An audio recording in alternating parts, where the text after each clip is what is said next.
I'd like to welcome everyone to the conversation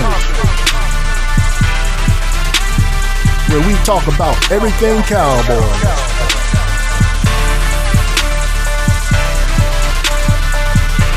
My favorite team, your favorite team, America's team. Here with your host, Coach Marv.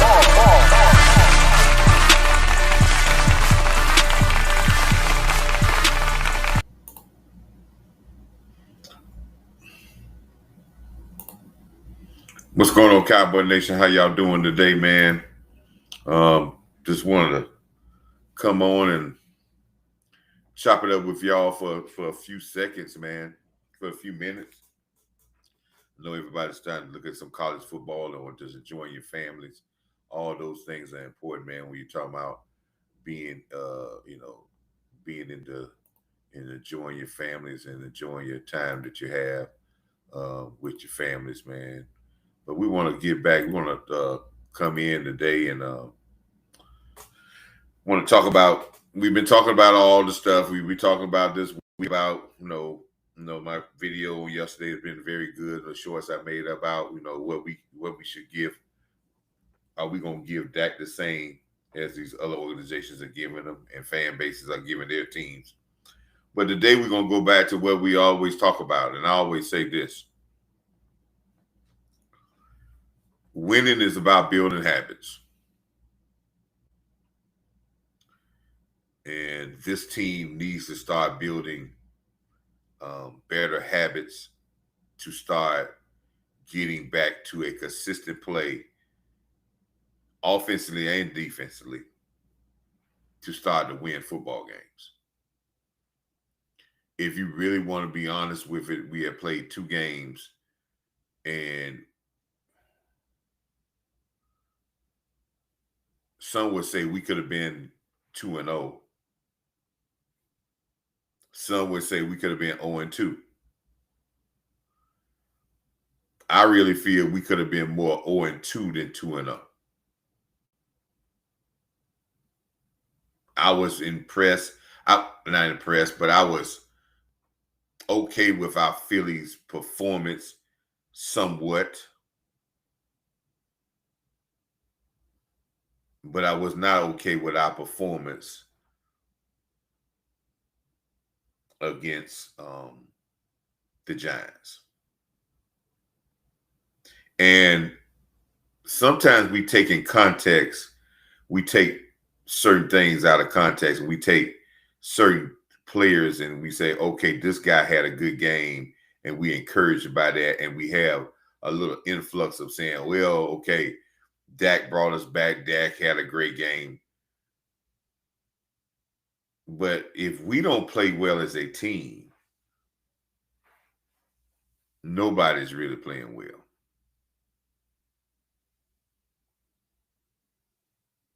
And as a team, for the first 2 weeks, we're not playing well.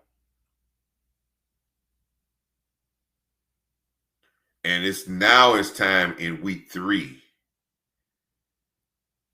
for us to start to, the rush should be over with now.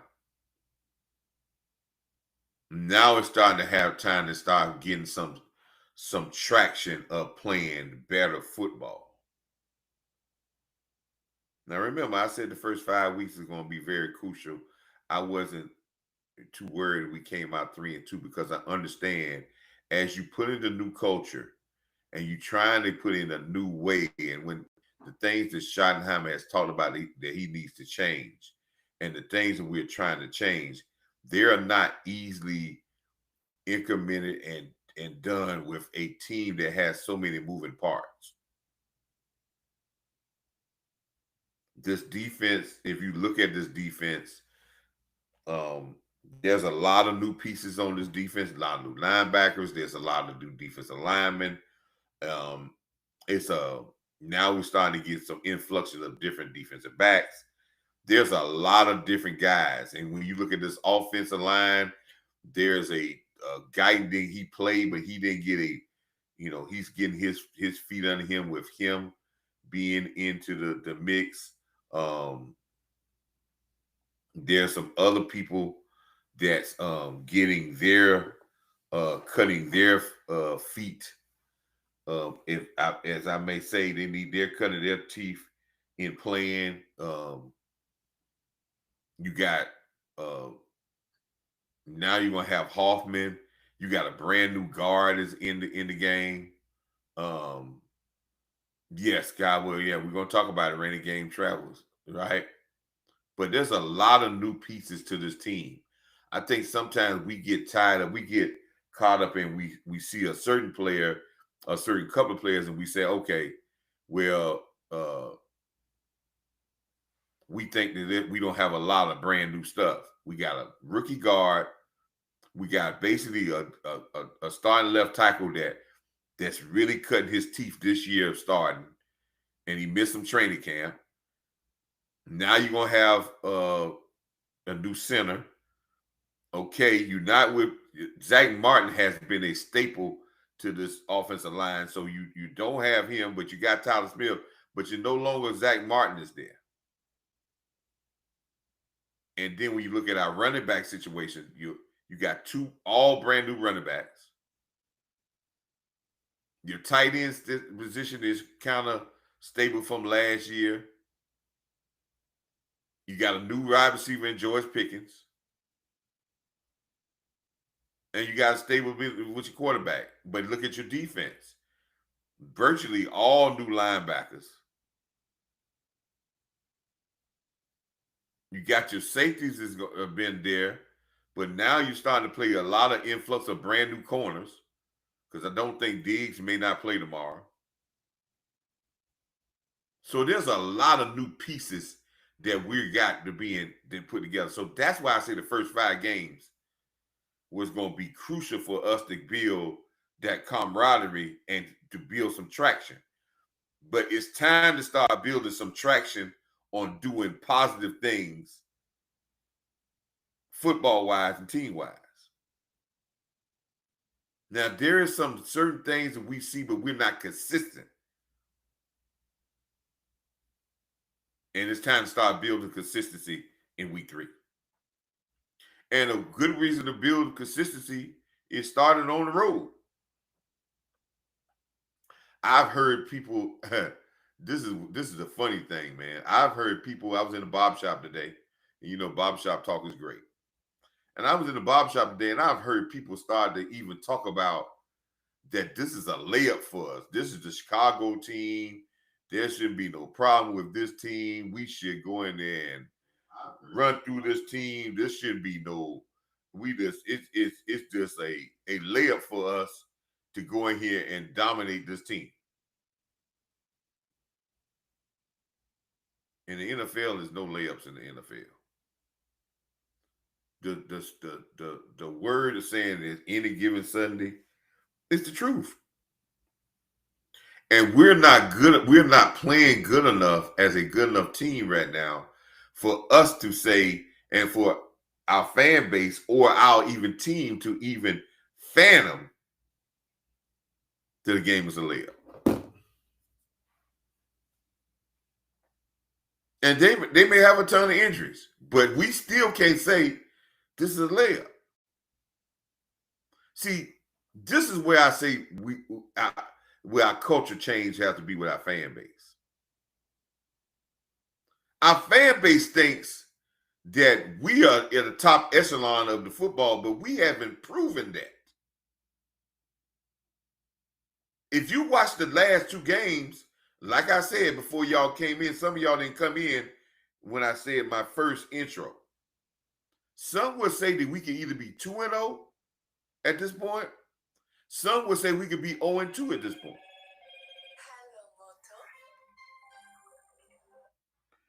And for me,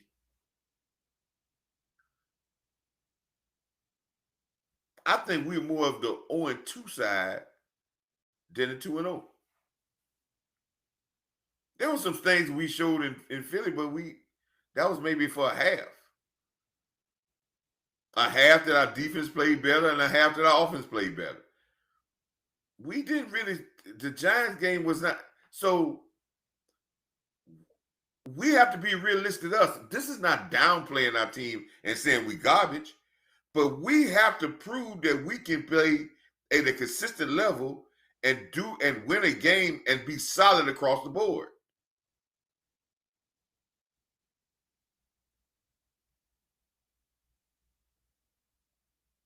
That's and I'm not saying that our fans, and don't take this wrong, fans, but we got a Hollywood bougie attitude about our players and about how good we are. Like teams got to bow down to us, and we the dog. You know what I'm saying?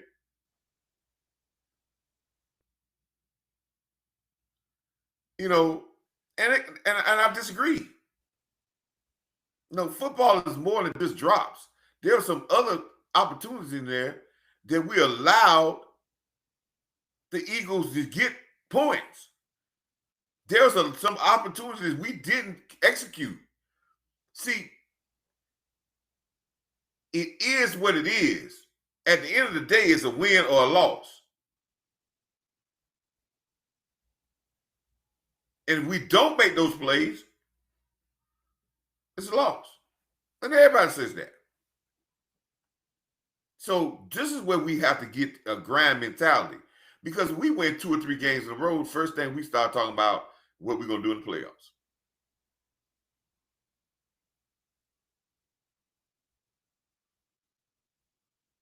Somehow our fan base has already talked about the playoffs already.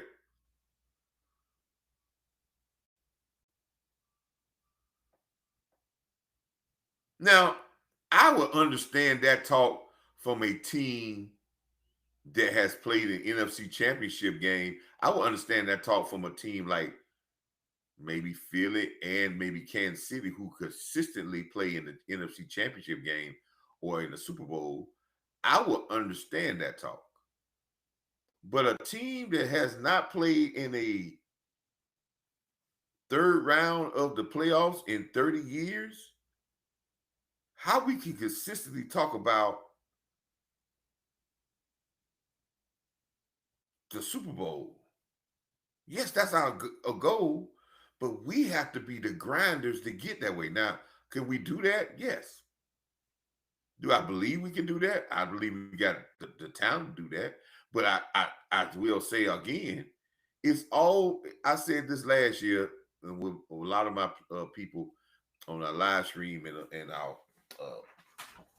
and our live shows, and I said this, and I say it again this year.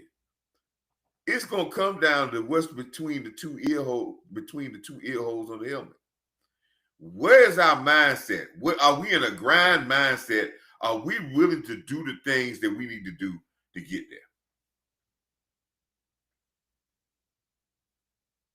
Are we willing to sacrifice to get there? Now I'm going to drop a nugget to you on it. Every great team, it must be sacrificed.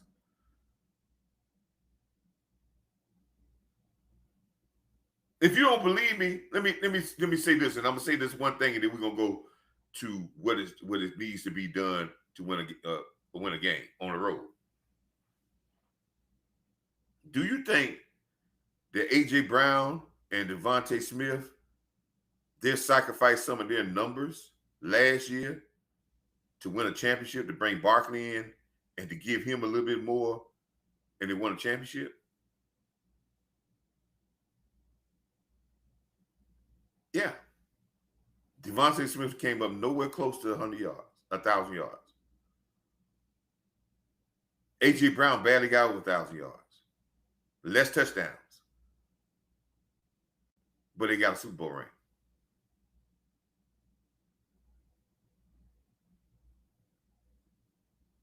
For every great thing, it's a sacrifice. Is this team willing to sacrifice that? Sacrifice what they need to sacrifice?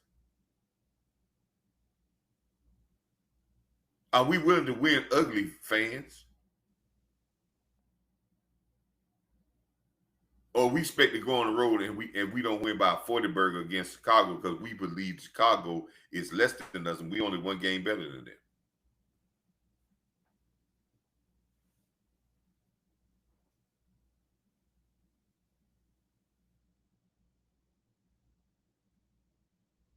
Philly is a running team with the number one, a top-ranked defense in this league. So it's a collective team effort to win.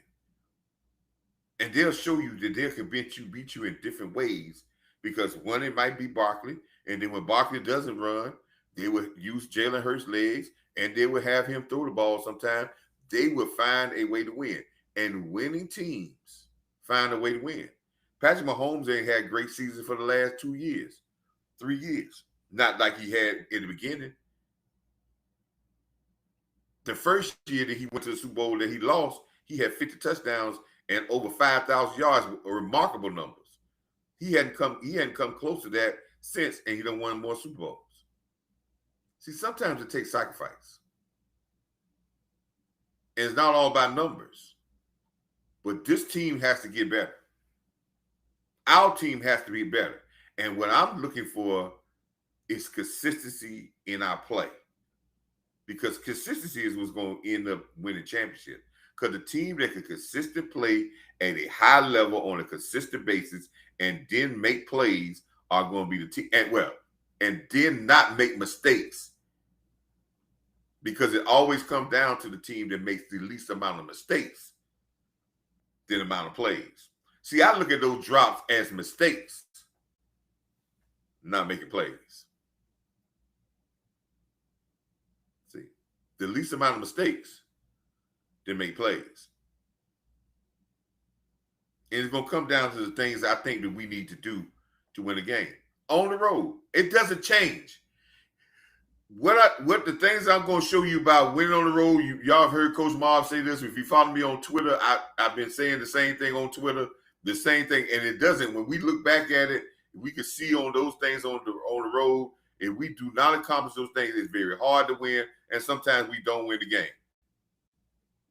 It doesn't change. It doesn't change with Chicago or if you're playing Philadelphia. It doesn't change. Winning on the road and the stuff you need to win on the road, it does not change. So when we talk about winning on the road, there's certain things that we must do to win on the road. And you see down in the right-hand corner, please like, subscribe, and enjoy this content, man. And share it with your friends. Please share it. But there are certain ways, there's certain things that we have to do to win on the road. And these are the 9 things that you must do to win on the road. Somebody talked about the running game. I think one of the comments, and I can't look at the comments, but somebody said the running game travels. Yes, the running game travels, but the reason why the running game travels is because the running game is a part of another part of these 8 things that you must do. And I'm going to point out where the running game is a more important part of this. But how to gangster on the road? First, your defense must be solid. Our defense cannot play like we played against the Giants. We cannot go on the road and give up 8 passes over 25 yards. We cannot do that. We do that, we beat nobody. We got fortunate to beat the Giants because they gave us other stuff, even though we gave what they're supposed to play, but they gave us so many penalties that negated some of those things. But I guarantee you, if we give up the same rate of big plays in this season, I don't care what Dak does. I don't care what CeeDee Lamb does. I don't care what your offense does. You're going to lose 85% of those games, or maybe 90. You'll be in the top 10 drafting if you give up 7 to 8 over 25-yard plays in a game. That's this, and against better teams, you're gonna get blowed out.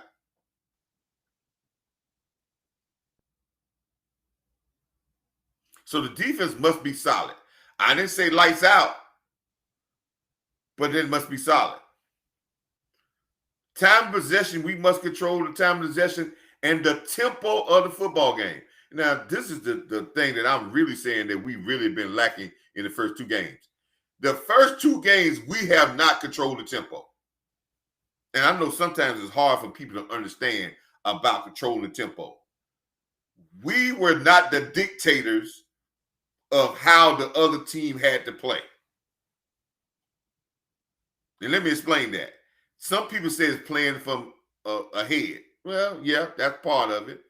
But we didn't dictate that they had to catch us. We didn't dictate that we had the time possession and they had to rush. We didn't dictate when we wanted to run the ball or pass the ball, we had consistent drives. We didn't dictate when we made them have to press because we were getting 3 and outs. And we made them have to work their way down the field. We gave up big plays. They very rarely punted. And we was inconsistent sometimes with our offense. And in Philly, they controlled the tempo in the first half. And they controlled the tempo at the last part of the game because we made mistakes. We have to control the time possession and control the tempo, especially on the road, because if you control the tempo on the road, you take the crowd out. The third thing, physicality. So the person that put in the chat, and I forgot who it is, please blame it on, I just forget, but somebody put it in the chat said the running game travels. Well, this is a part of why you must have a running game, because you have to win the physicality battle on the road. And it's tough to win the physicality battle on the road because teams are pumped up because they play at home. But what is the most important part of the physicality? If you're able to be a consistent running game, you're controlling the line of scrimmage. And on the other end, you got to stop the running game. That's a part about being a solid defense. Go in a game and says the solid defense area is we're going to stop the run and make them beat us all in the pass. And we're going to limit big plays. That formula has been winning in football since the beginning of football. And regardless of where things change, it still wins. Solid defense, controlling big plays, winning the physical battle on the line of scrimmage. That's why you say the run game travels. Why the run game travel? If you're a physical team, it travels. You just don't be physical at home and not physical on the road. That's why they say the run game travels. Turnovers in the last two games has been just indicative of our last 10 years. In our last 10 years, we're 55-6 when we win the turnover battle. The last 2 weeks have been indicative of that stat. We lost the turnover battle against Philadelphia, and we lost by 1. When we're +1 or plus more than +1 in turnover battle in the game, we're 55-6 in the last 10 years. And when we are +2 and more, we're 22-0. Now, I know some people going to say, well, Coach, that's the same stat as the NFL. No, it ain't. The NFL says it's about 75% the NFL wins when they're +1. But if you take 55-6, that's a 90% clip. That's over the league average. And in the Giants game, we were -1 until overtime. And to get back even when we got that interception, that was the key for us to win the game. So we got to win the turnover battle. And if you go on the road to win the turnover battle, your chances of winning goes up considerably. Because turnovers add possessions to you. And the team usually with the most possessions usually win or have a better chance to win. Again, none of these things that I'm telling you are guaranteed to win. There is no guaranteed wins. But when you do these things, it increases your chances of winning greatly. And that's all you want to be as a team. You want to play well and have the best odds of winning, because then your margin of error is very limited. You got a small margin of error. But when you lose these things, your margin of error is big, and usually your chances of losing is big when you don't complete these tasks. 5, explosive plays. Whoa, win the momentum battle. Woo. I thought we was doing better as a team because we did give up explosive plays to Philly. We gave up one long pass, and I would consider Jalen Hurts' runs explosive because we didn't do it. And a couple was over 20 yards, so they're explosive. And I thought we missed some explosive plays, like somebody put in the chat, when we dropped those plays. So we had opportunity to have explosive plays, and we dropped them. And that could have helped change the momentum of the game. But in the Giants game, 6 passes, 7, 8 passes over 25 yards, 2 or 3 passes for touchdowns. We cannot give up explosive plays. I'm gonna tell you this. And people in the chat, I want y'all to understand this. The Kansas City Chiefs, and I keep going because you talk about winning teams because of how they win. And the reason why I talk about Kansas City, because they've been in the last 3 Super Bowls. They've been in 5 Super Bowls in the last 8 years, 7 8 years. The 2 Super Bowls that they went back to back, you know that they only gave up 10 plays over 30 yards from scrimmage in 2 years. Let me say that again. They only gave up 10 plays in 2 years over 35 yards against their defense. That one play went over 35 yards. 10. We gave up 8 last week.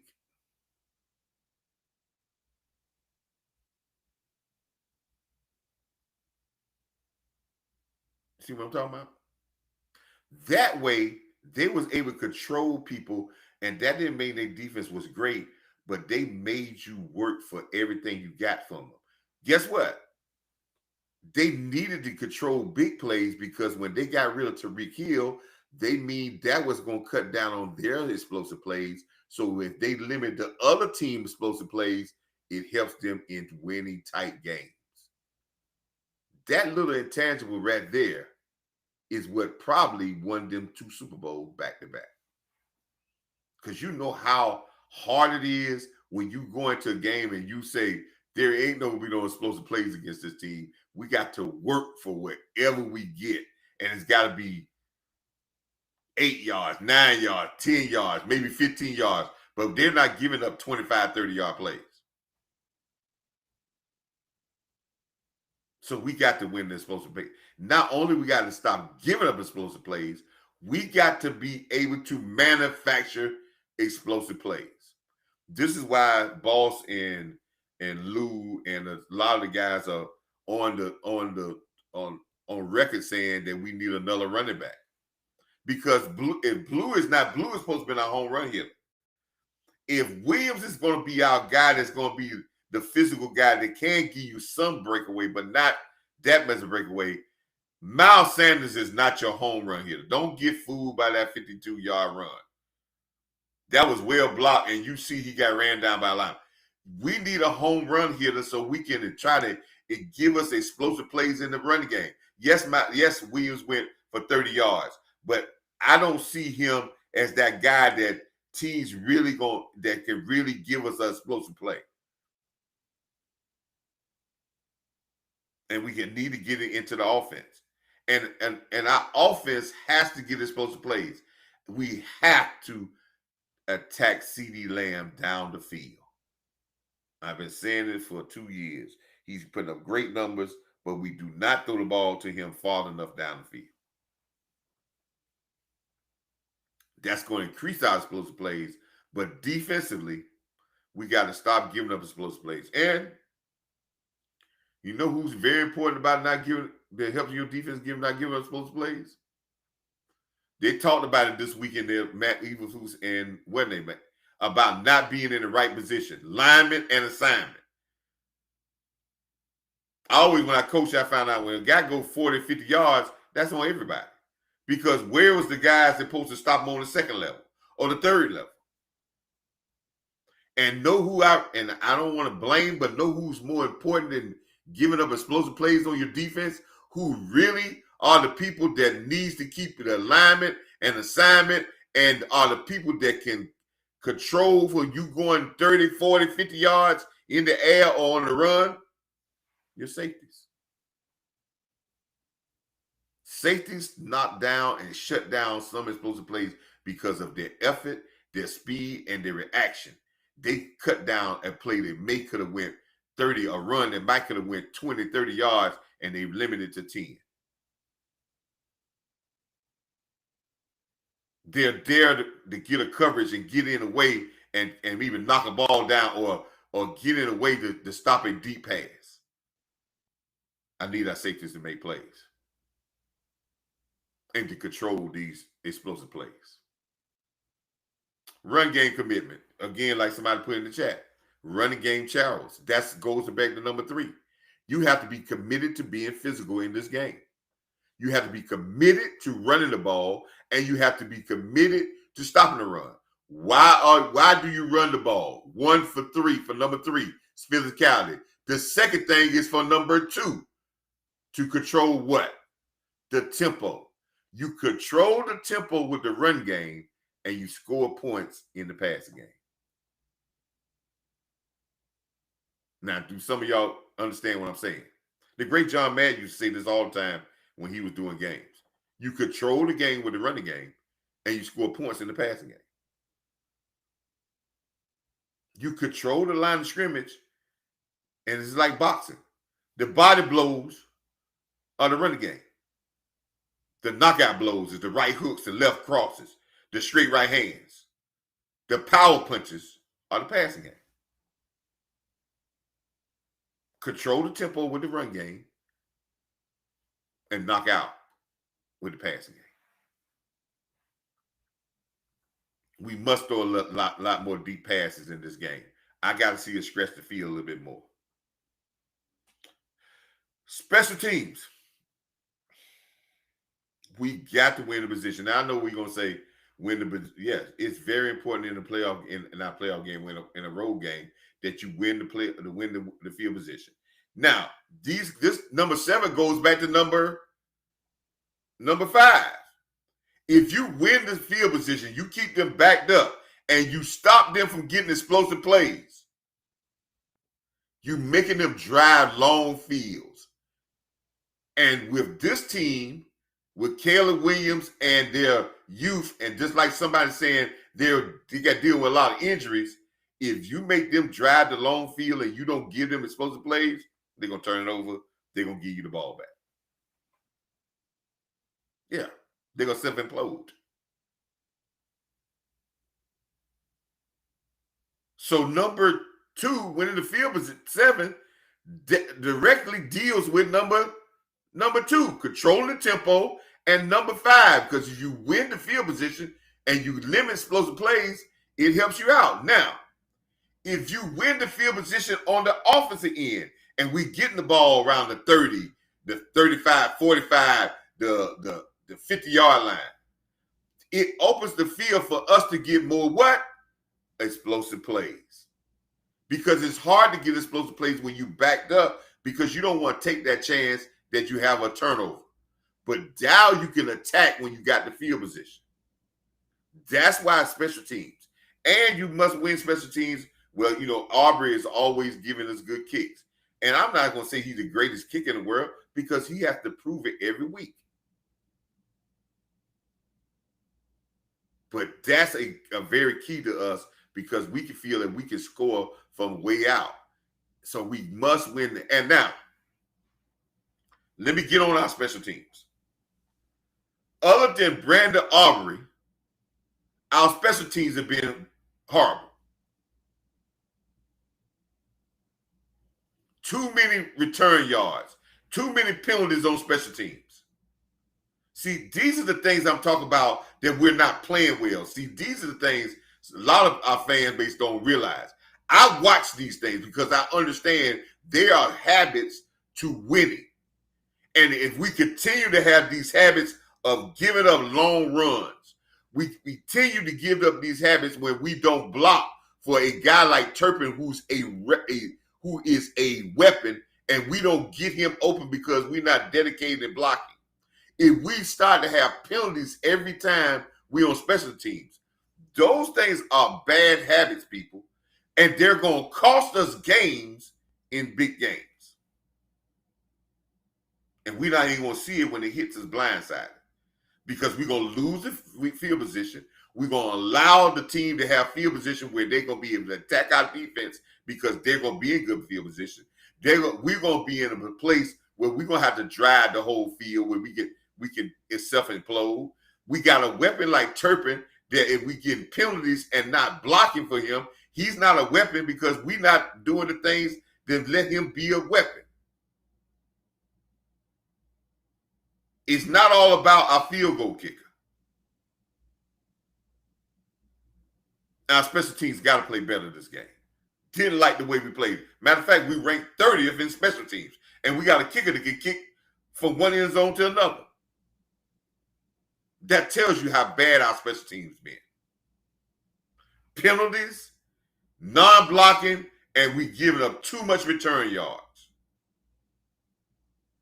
And we hadn't even come close to blocking a punt. One thing I can say about this, Fossil had a loose cannon and you kind of controlled him, but he did make this special team unit special. Turpin got into the Pro Bowl because he made those guys blocked. We blocked more punts when he was here. Brandon Aubrey came in here. Now, yes, he might be a loose cannon here and there, but he had the special teams on point because special team was a weapon of this team. You got to make this a weapon because it's the third part of the unit. Red zone. We must win red zone. We get in the red zone, there is no turnovers. What hurt us in Philadelphia game? We had 2 possessions in the red zone that we lost. We lost the red zone in Philadelphia. I'm telling you something a lot of people content creators ain't gonna tell you about the stuff, and then you can say, well, dog, I ain't see it that way. Listen, we went down the red zone and we got a penalty on Pickens on one time in the red zone, and it turned out that we had to kick a field goal then to get 7 points. Then we get in the red zone with Miles Sanders on the 11-yard line, and he fumbles in the red zone. We have a turnover. If you take that, if you could say if we in the red zone and we supposed to get 7 points, that's 14 points, but it turned out to be 4. Turned out to be 3. If you say we in the red zone, we're supposed to get 7 points, we're supposed to get 14 points 2 times, that's the maximum we can get. We got close to the minimum. We only got 3. We was down there one time. We got a penalty that set us back. We end up having to get a field goal. We were down there again on the 11-yard line, 1st and 11, and then we fumbled the ball. 2 times in the red zone. Now, we might have scored another, but 2 times in the red zone where we had a maximum, we could have got 14 points. We only got 3. That's a minus 11. We lose by 4 points.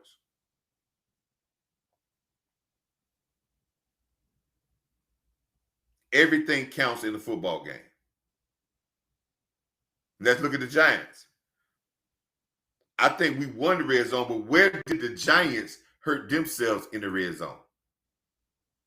The Giants get a turnover in the first. Remember, they got a turnover the first part of the second half.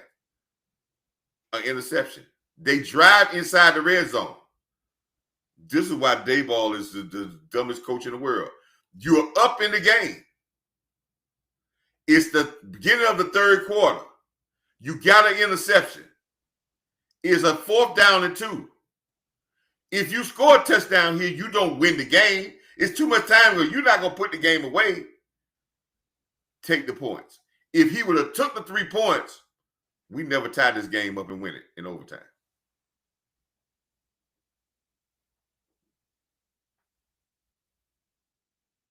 See what I'm talking about? Red zone, decision making. Some people look at it and say, oh, well, we're trying to win. You're not going to win the game if you score a touchdown. Too much time in the game. But you end up losing because, one, you gave us momentum after you have gotten the momentum from y'all. Instead of keeping the momentum and kicking the field goal, we turned the ball over, gave you momentum in the second half, but you gave us the momentum back because anytime we stop you on downs, that's like a turnover. And you come away with no points. If you're in the red zone, what's the maximum is 7 points. You came away with nothing, -7.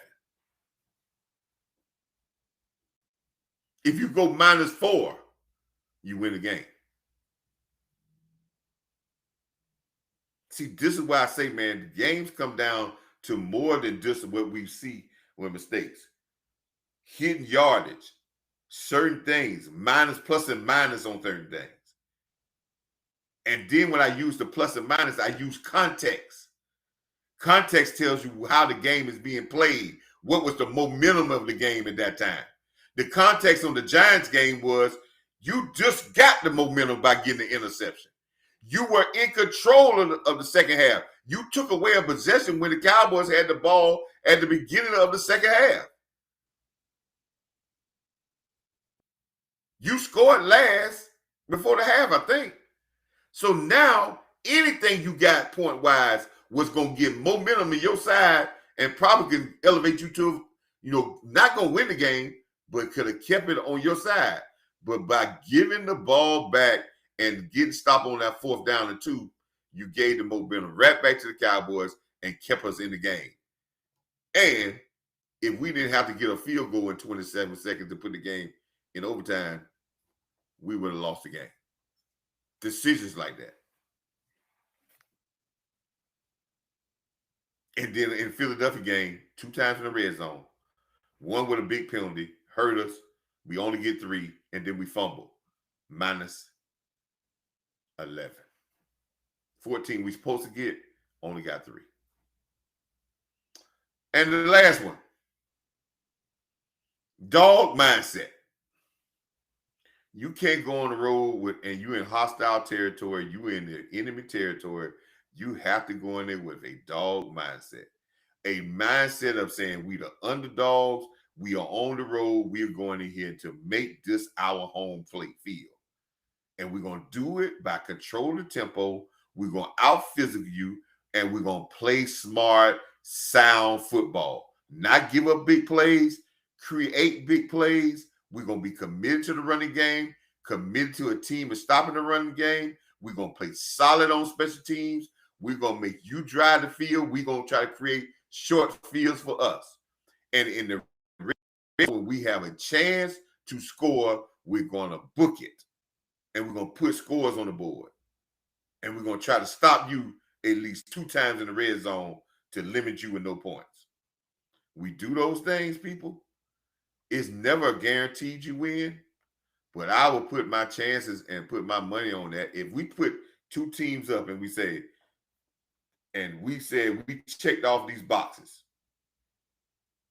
and one team checked off out of the 9 boxes, you said one team checked off 7, and you didn't tell me what team it was, you just put 2 teams up there, I would bet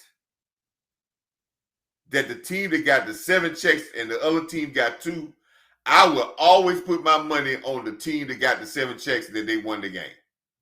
Now I may lose if that was 10 ways, I may lose 8. I may lose 2.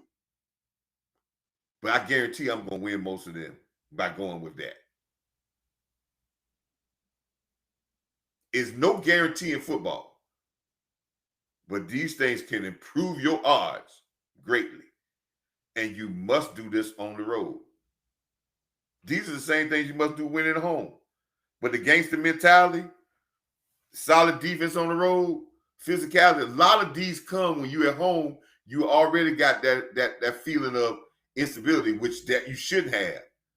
but you got to gangster yourself on the road. And that's where the word gangster came in, because physicality is a gangster must, and you got to have the dog mindset to go on the road and to win football games.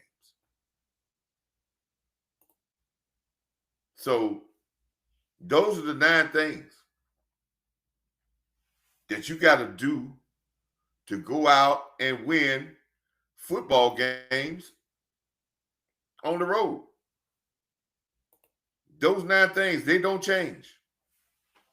Those 9 things will never change in football or going on the road and win. And you got to go on the road and do those type things. Yeah. And I'm not, and we're gonna go back, I'm gonna post some of y'all comments on the thing, because I want to discuss something, because I want to make sure that y'all understand that y'all part of this show just like everything else, man. And I hope I can get this. Okay.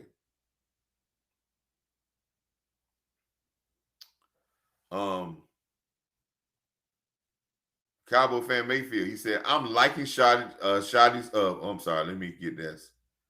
Let me get that where it gets to the point where I'm the one.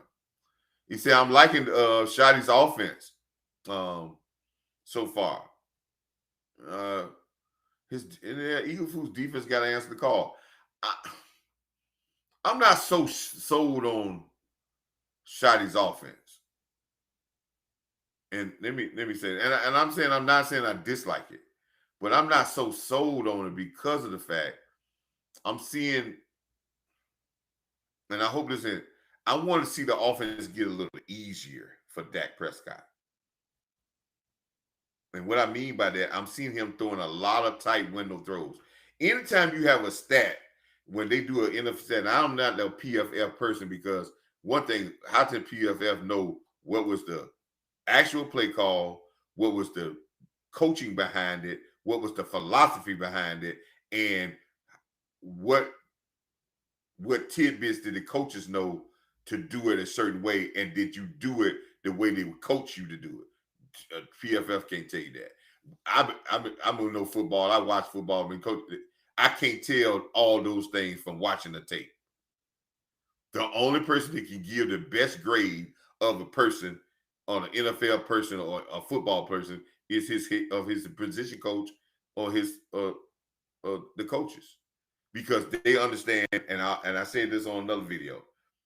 When coaches grade, they know how they coach you, the technique for you to do what they ask you to do on that particular play. First of all, they know exactly what the play was called. They know if you audible out of that play and why you audible out of it, or what if the play changed. They know why they call that play. They know the background of why they call that play. Maybe it's an assignment, alignment the defense had. It may be something they scout about a player they wanted to attack. They know why they call that play. They know what technique that they told everybody in their positions how to go about to do that play. Sometimes the techniques that one coach teach is not like the techniques of another coach. Sometimes you change up things because you change up things based off what you think the other defensive player going to do. It may not be typical. The next thing they know the rules about when they call a play, what should go on. This is what coaches are the best grades, not the PFF people, not the people doing all that. They're not. These things I'm telling you, the only people know this is the guys, the coaches. So they are the best grade. Now, we can grade film, yeah, and we can try to decipher what the play was based on what we see. We don't know if it was an audible or not. We don't know if it started out a certain way. We don't know if it's what technique they were told or why they may have called this play. We can decipher what technique they're saying based off what is the typical right technique, but we can't tell you if they got a little quirk in their technique that they're teaching. So yes, we are able to look and we can give a very good answer of watching film, but the best graders is the coaches.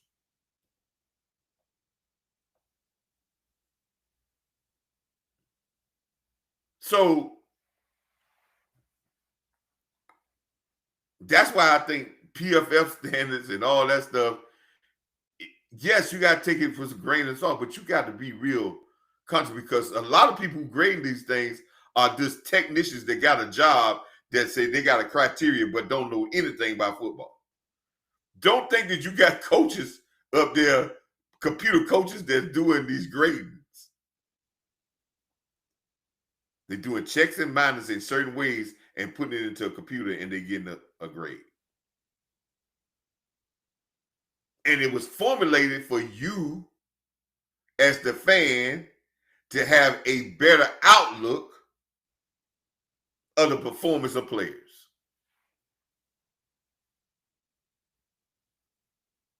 And it was made as a form of analytics, which have come into football too much and it's almost taking control of it.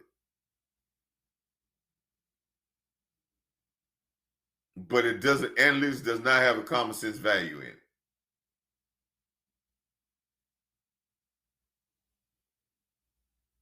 And analytics cannot judge physicality. Analytics can't judge how you take the will of another guy, how you can impose your will on another grown man and make him move or make him dominate him in a physical manner with him giving force, you're giving force, and you using your mind or your brawn to impose your will on another man. Analytics can't tell you that.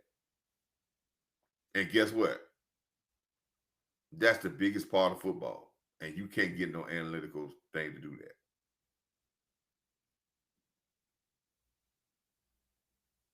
So you can't just live off analytics and you just can't live off because analytics have their place. And it goes back to what I said. The analytical thing says when I talked about the keys to victory or gangster victory on the road, I said when you do most of these things, it improves your chances of winning. So analytically, you're saying, well, hey, coach, that's an analytic that's saying it's improving your chance to win. But the things on that list to be able to do those things has nothing to do with analytics. It's about group of people in the greatest team sport locking in the ones that are making the least amount of mistakes and imposing their will to get a job done. And you can't answer that with analytics. So, yes, I like the offense, but offense has to be a little cleaner for Dak. A little bit more consistent with it. And I think it would be a lot more cleaner if we start getting more big plays because then we're getting the rhythm and then we're loosened up. But I need us to start pushing the ball down the field. I'm not as happy with how we're pushing the ball down the field, sir. I'm not. I'm not. I'm not enthused with that at all. I think we need to push the ball down the field a little bit to be able to start to open up because I'm seeing a lot of short throws are being really tight. And I think we need to start opening it up down the field. My man said, yeah, the safeties are the last line of defense. And not only the last line of defense, they are the guys that can press the action. And I hope this week was been hard on our safeties. We look like we're going into this game with probably down both our cornerbacks, Diggs and probably Bland. So now that makes it even more important on the safeties to be the leaders of the back end and to be more of a playmaker and to be able to make more plays because we are going to be a little deficient. We're going to be young at the slot corner. We're gonna be young at the outside corner, and we're gonna be young and we're gonna have a Elam is a veteran, but he's just so it's gonna be it's imperative. And I'll say this again. I know Eagle Foods is in the point saying, well, I'm young at these guys at corner. I need the veteran guys at safety. And I can understand that. Because you're looking for their veteran leadership. Well, damn it, they got to give you veteran leadership. And veteran leadership means there is no confusion about what we need to do. They're smart about who they help. They're smart about being strategic in their moves. And if they come into the game, Wilson and Malik Hooker saying that we're going to make plays this game. That's what I need from the safeties, especially when our corners are so young. I need them to be all world. I need them to be difference makers. I don't need them just to be in the role. I need them to let this team to make Chicago feel them in the next two games. Because in the next game against and I'm not want to move forward, but in the next game against Green Bay, if we ain't got that problem controlled with big plays, Green Bay going after big plays.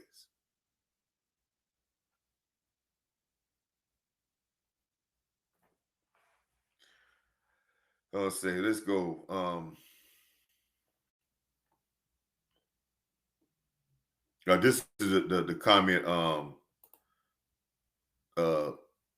When I was talking about in my thing about the things that we need to do to win, the real there. He said the running game,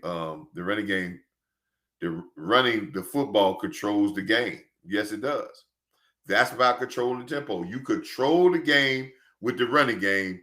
You score points in the passing game. So some people get in the point and say, well, coach, you mean that means we got to throw the ball. No, you control the game, but you score points in the passing game. You score points in the running game, but like I said, the passing game is the power punches in boxing. The running game is the body blows. You can knock a person out with body blows,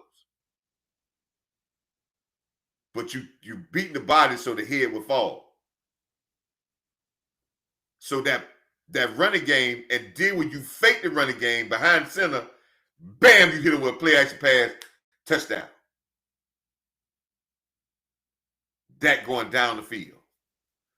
That, from a defensive coordinator point, when teams are doing that, let me explain to you. Man, y'all, listen, man. Please support the channel, man. And I don't want to seem like I want to get better equipment. I want to be able to give y'all some content when I get down to Dallas in next week. Y'all are really helping me with sharing this and subscribing. If you hadn't subscribed, please subscribe. If you hadn't shared it to your groups, your friend groups, and when they do that. If you want to support the channel, my Cash App is right there in the bottom half corner. My Cash App is right under my name. That's everything's gonna help me get better equipment and be able to give y'all better content. But I'm giving y'all some nuggets, man, that you're not gonna get from a lot of people. That nugget I just gave you, and you may get, you control the game with the run game, you score points in the pass game. And I gave you the analogy, it's like boxing. And let me give you another thing. How many times have y'all heard defensive coordinators and people talk about defense? There's two things that they have talked about all the time that you be hearing this from years. And some crazy imagination, we think it's done changed now, or it don't have no validity. How many times we have told people have said on a defense you must stop the running game. You got to stop the running game first.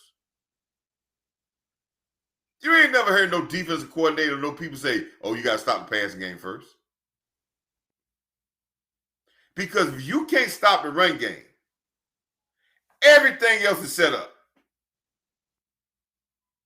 A boxer, if he cannot control you getting in him and you can hurt him in his body, what is he going to start doing?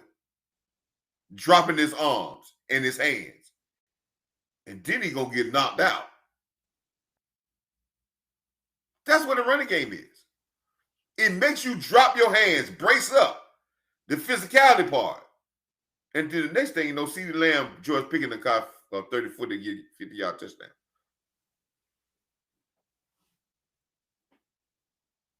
And then I got a big play against you. Because what I said, you got to control big plays. The running game helps you get big what? Explosive plays.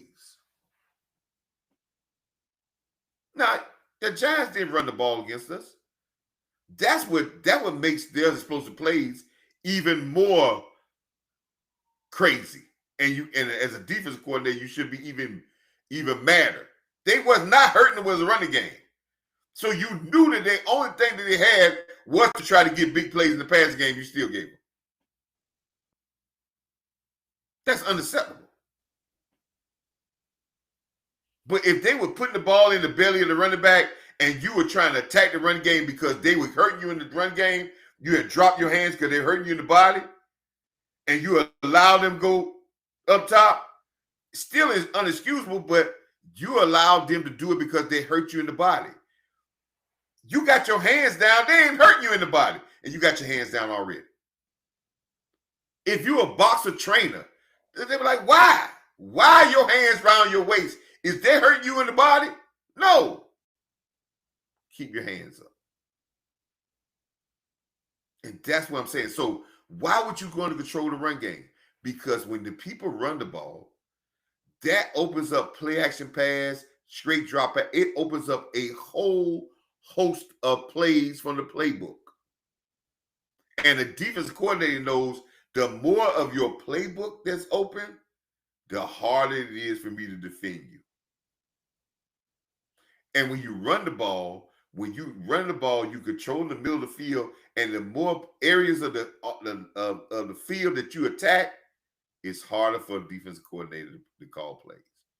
It makes him sweat on that sideline because now you're in control of the tempo, and now you're dictating. Remember I talked about the control of the tempo is dictating how the other team plays? If you're controlling the tempo, you dictate how he calls his defensive game. And if you're dictating how he calls it, who's in control? You are. Now, you're going to hear Coach talk about defense all the time. The other thing that you've been hearing all the time, the defense win championships. Why would people always say that? Somebody told me, say, well, you got to score points to win a championship, though, Coach. Okay. But tell me, when did an offense ever stop somebody from scoring? The only way they can stop somebody from scoring is hold the ball. But what if they're scoring fast? In big plays.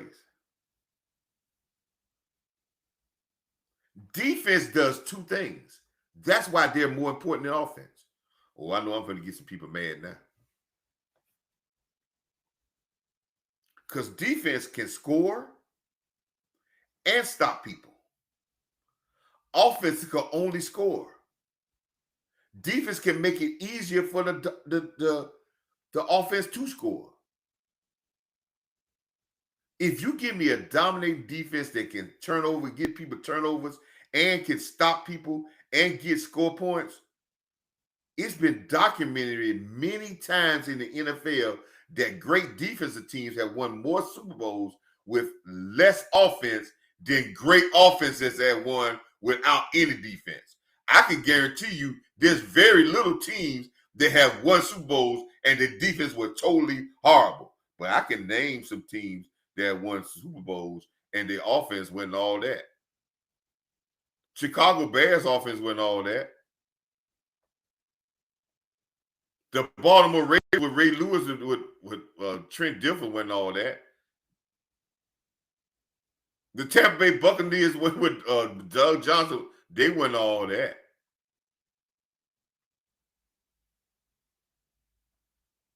Even Tom Brady won a Super Bowl with Durant, with 2 times with the New England Patriots, and One time he won a Super Bowl, they ain't even score a touchdown when they beat the Rams. He ain't throw a touchdown. Defense can win championships because they can score and stop people. Offense can only do one thing. And I keep trying to tell you, things that can do multiple things are more important in NFL than one-trick ponies. Now, offense sell tickets. Would that got anything to do with winning?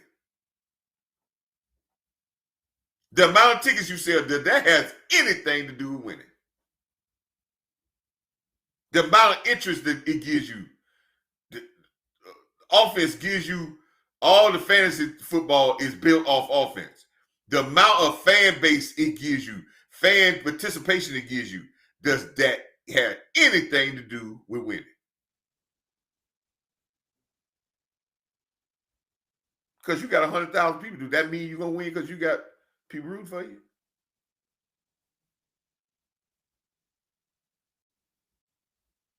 They say defense win championship. It didn't say about it brings fans. It didn't say it bring no revenue.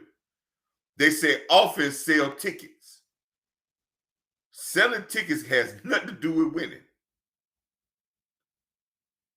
So defense is the most important thing in football because it can do two things. It make it do three. It can score points. Yeah. It can stop people from scoring. And it can turn the ball over for you to be able to score easier.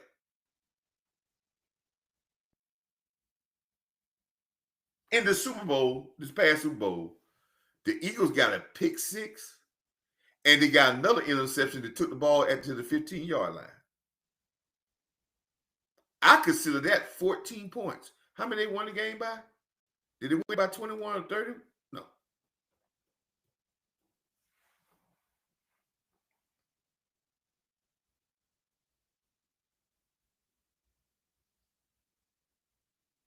See, selling tickets, when somebody tells you that, and listen, this is an interesting point. This is and let me and Kevin, let me explain what you just said here. And it's not a laughing, it's a laughing matter. But I'm finna explain. Kevin made a great comment here, man. If you're in the chat, man, this is one of the greatest comments that I've seen. He said, and I think he was referring to when I said by offense sell tickets, and he was like basically to the Joneses, yeah, offense sell tickets. That's why they want to be pass happy. That's why they won't get a quality top flight running back because they think they want to sell tickets, and they care about selling tickets. But that don't equate to them winning games.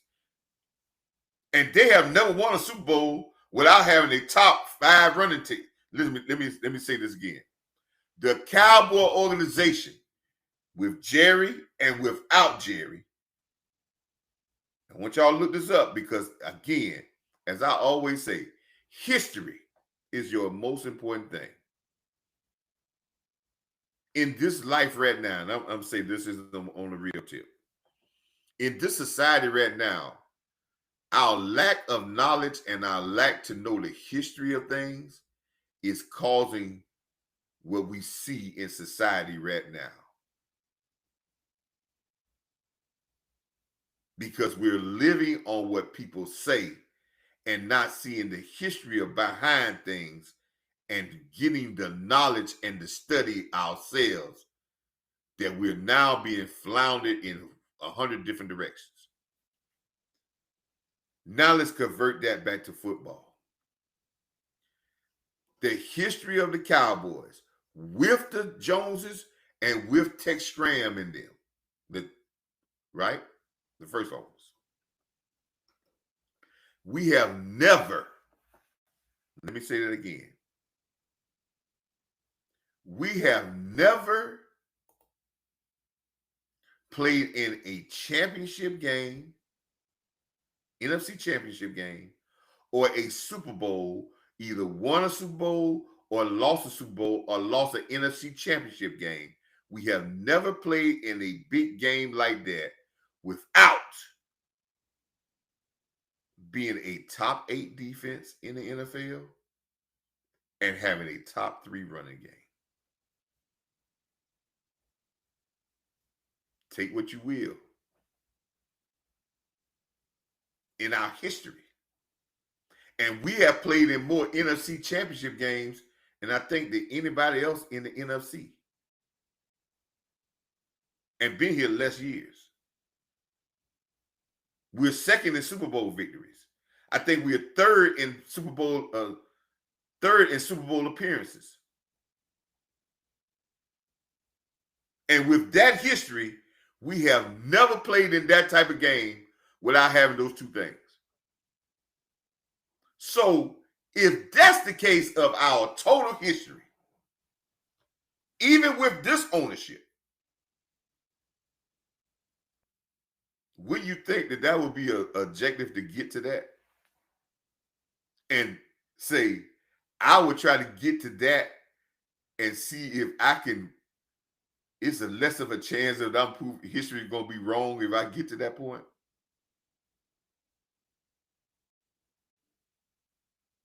But no, we do. We go to what Kevin said. Kevin says that it matters us buying tickets. Basically, that's what he was saying. Throwing the ball. And guess what? That don't win. That don't win no championships. That's the sad part. It's a laughing matter. It's true, Kevin. But that's the sad part. And the sad part is, it's a Hollywood feeling from the Joneses. And guess what, Kevin? A lot of our fans feel the same way, that it matters to them. They want to be those boys. And they want to be exciting. But they don't want to win championships. They don't want to get out the mud. And that's the sad thing. And Kevin, you're so right about it. And that's the sad thing.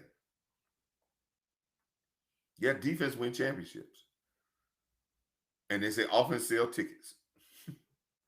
And it's no more plainer to see that when somebody say some sell tickets and some say some win championships, you would think that the obvious person, and here's the logical thing is selling tickets got anything about doing win? Does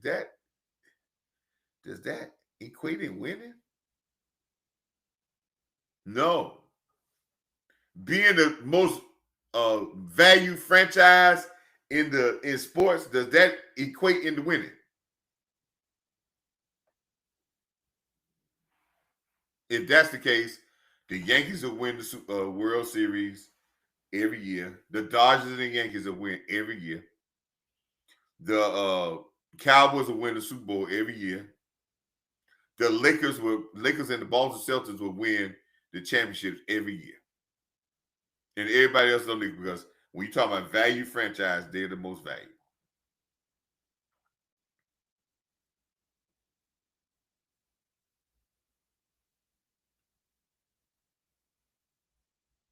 Collectively, that's what we have to do. You know, like I said, man, my show deals with a lot of coaching things and a lot of stuff that is real talk. If you hadn't subscribed, if you hadn't shared it, please share with your friends. I hope y'all have an open with the thing on the right hand corner down there says enjoy, like, subscribe to do list. Say like, subscribe, and enjoy. And I hope you're enjoying and going out and talking about these things with your counter holder. Say, man, this was Coach. I just want to be able to say Coach Marv said something, and say and if you're watching this and you live in the Dallas area and you've been following me and you're in Dallas, again, I plan, if God is willing, to be in Dallas this next coming weekend for the Green Bay game. My first trip to Dallas. My first time coming to to Arlington.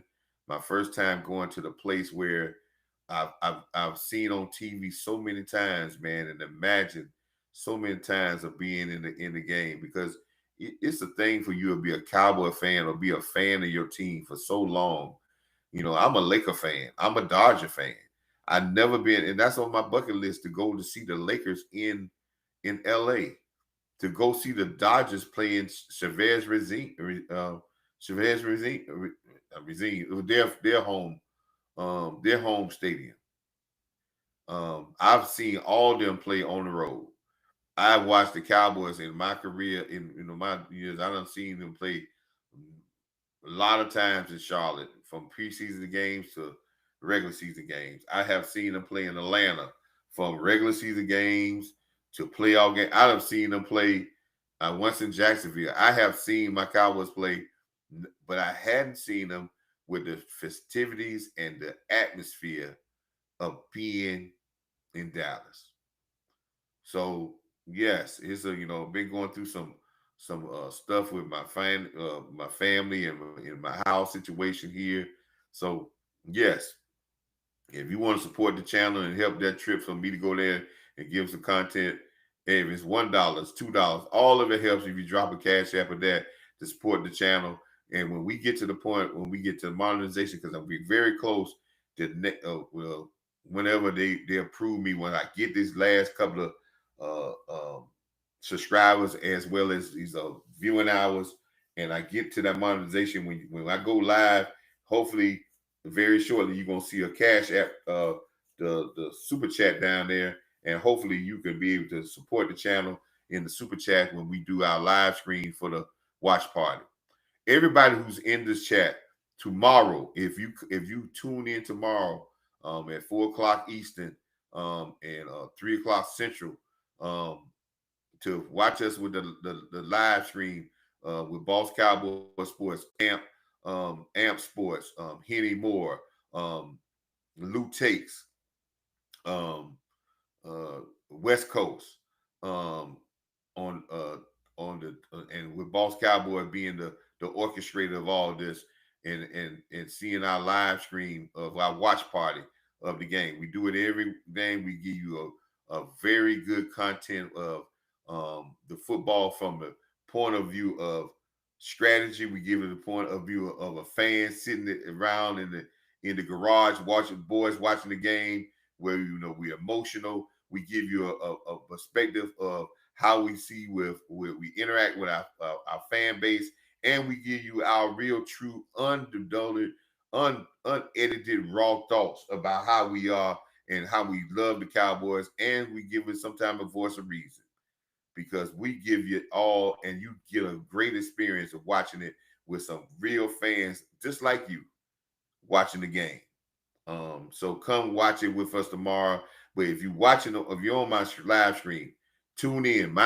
If you subscribe, and make sure you subscribe to me, and if it's a bell, I think I get a bell notification after once I get monitored. But if you get when you see it come on, when you watching the watch party, watch it on my channel, on Coach Marv Real Talk.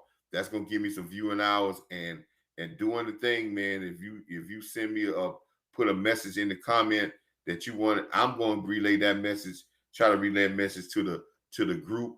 But again, if you want to support the channel, the cash app is Coach Marv Real Talk. That's the cash app. If you want to support the channel, that would be great, man. Like I said, I've got a dream coming true in the next week, and I'm going to Dallas. Hopefully, if God's willing and everything works out, me and some of my homeboys are going to Dallas. One of them has been both of these guys have been friends for over 45 years. And we get the experience, and I hope we have a great time and experience, because 2 or 3 years ago, and I get kind of emotional. If you told me that this little small trip or whatever I'll be making this year about a year and a half ago, I would have told you it was crazy. But God specializes in people thinking that you're crazy. Say that again. God specializes in people.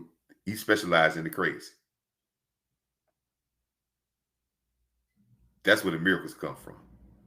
Because most of the miracles have come from people saying, "Oh, he's crazy. Ain't that gonna happen?" But God specializes in the crazy, and I thank you for him every day. And like I said, man, you're gonna get real talk. You're gonna get some life lessons with football lessons. That's why I want you to spend it, and I want you to go out and support our rest of our content creators. Everybody has their unique style. Everybody has their unique way of putting things together and pushing great ideas. But it's going to take the sum of the parts, people, to get to 6. And we cannot go around thinking we are better. We have to earn the right to be better. Those 9 things I put on there of how you go on the road, that's not going to change from this week to week 14 against Philly, against Kansas City, against anybody. It's going to be the exact same. And the team that grinds and lives into that area, it's going to be the teams that usually going to be standing at the end of the season. There's no guarantees or wins. You just want to improve your chances. I thank you for being with me here on this Saturday night. Thank you for everybody who was in the chat. Thank you for all the people that came in and out. I know I probably got being shared on Twitter.